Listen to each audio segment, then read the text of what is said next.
ఈ నెల 27న ఢిల్లీలో కాంగ్రెస్ సిఇసి సమావేశం నిర్వహించనున్నారు. ఈ మేరకు ఈ రోజు లేదా రేపు సీఎం రేవంత్ రెడ్డి ఢిల్లీకి వెళ్లనున్నారు. ఇప్పటికే 9 పార్లమెంట్ స్థానాలకు అభ్యర్థులను ప్రకటించిన అధిష్టానం మిగిలిన 8 పార్లమెంట్ సెగ్మెంట్ల అభ్యర్థులపై కసరత్తు చేయనుంది.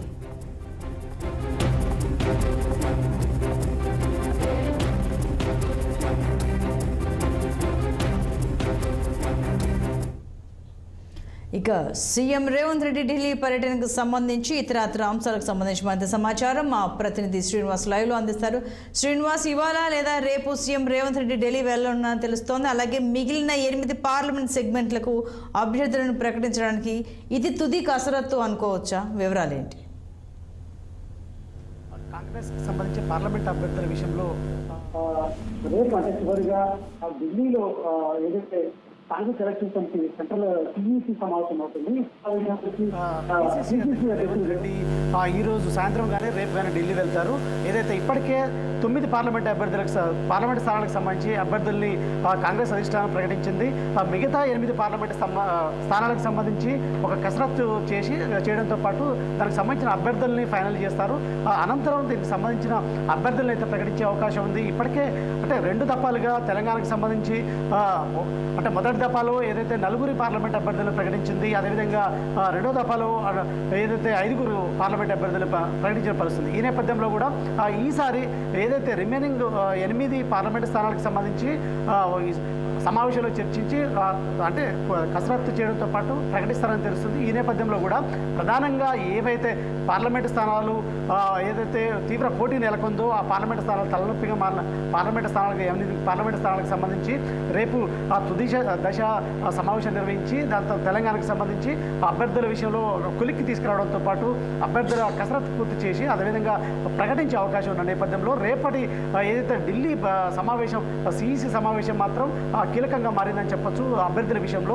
ఈ నేపథ్యంలో ఇప్పటికే ప్రధానంగా పోటీ పడుతున్న పార్లమెంటు స్థానాలకు సంబంధించి ఇటు ఖమ్మం కావచ్చు, అదేవిధంగా భువనగిరి కావచ్చు, అదేవిధంగా మెదక్ కావచ్చు, కరీంనగర్ కావచ్చు, అదేవిధంగా మిగతా స్థానాలకు సంబంధించి సీరియస్గా అభ్యర్థుల విషయంలో అంటే పోటీ నెలకొన్న నేపథ్యంలో కొలిక్కి తీసుకురావడంతో పాటు అభ్యర్థుల్ని ప్రకటించే అవకాశం ఉంది. మొత్తంగా ఇప్పటికే అంటే తెలంగాణలో పార్లమెంట్ అభ్యర్థుల ప్రకటన విషయంలో అధికార కాంగ్రెస్ పార్టీ వెనకబడిందని చెప్పాలి.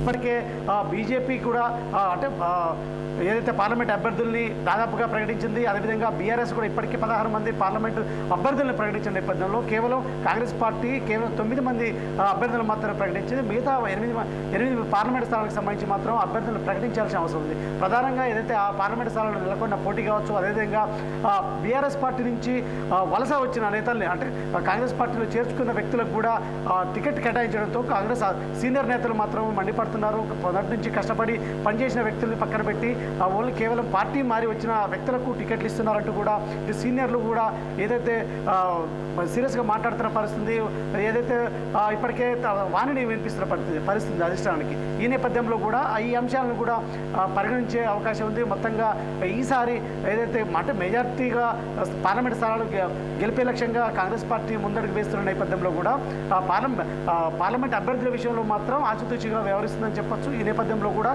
ముఖ్యమైన వ్యక్తులకే టికెట్ ఇచ్చి గెలిచే అభ్యర్థులకే ప్రాధాన్యత ఇస్తూ టికెట్లు కేటాయిస్తుందని చెప్పొచ్చు. ఈ నేపథ్యంలో ఇటు కాంగ్రెస్ పార్టీకి సంబంధించిన అభ్యర్థులు కావచ్చు, అదేవిధంగా ఇటు బీఆర్ఎస్ పార్టీకి సంబంధించిన అభ్యర్థులు చేర్చుకోవడంతో పాటు వాళ్ళకు టికెట్ కేటాయిస్తుందని చెప్పొచ్చు.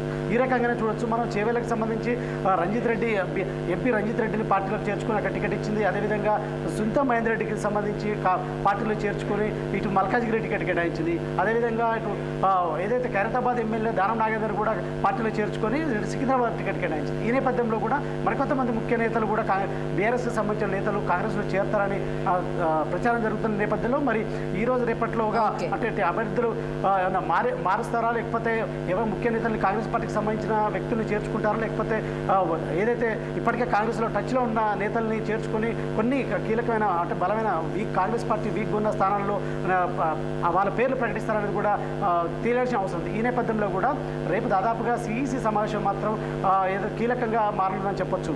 Santosh. Right Srinivas, thank you.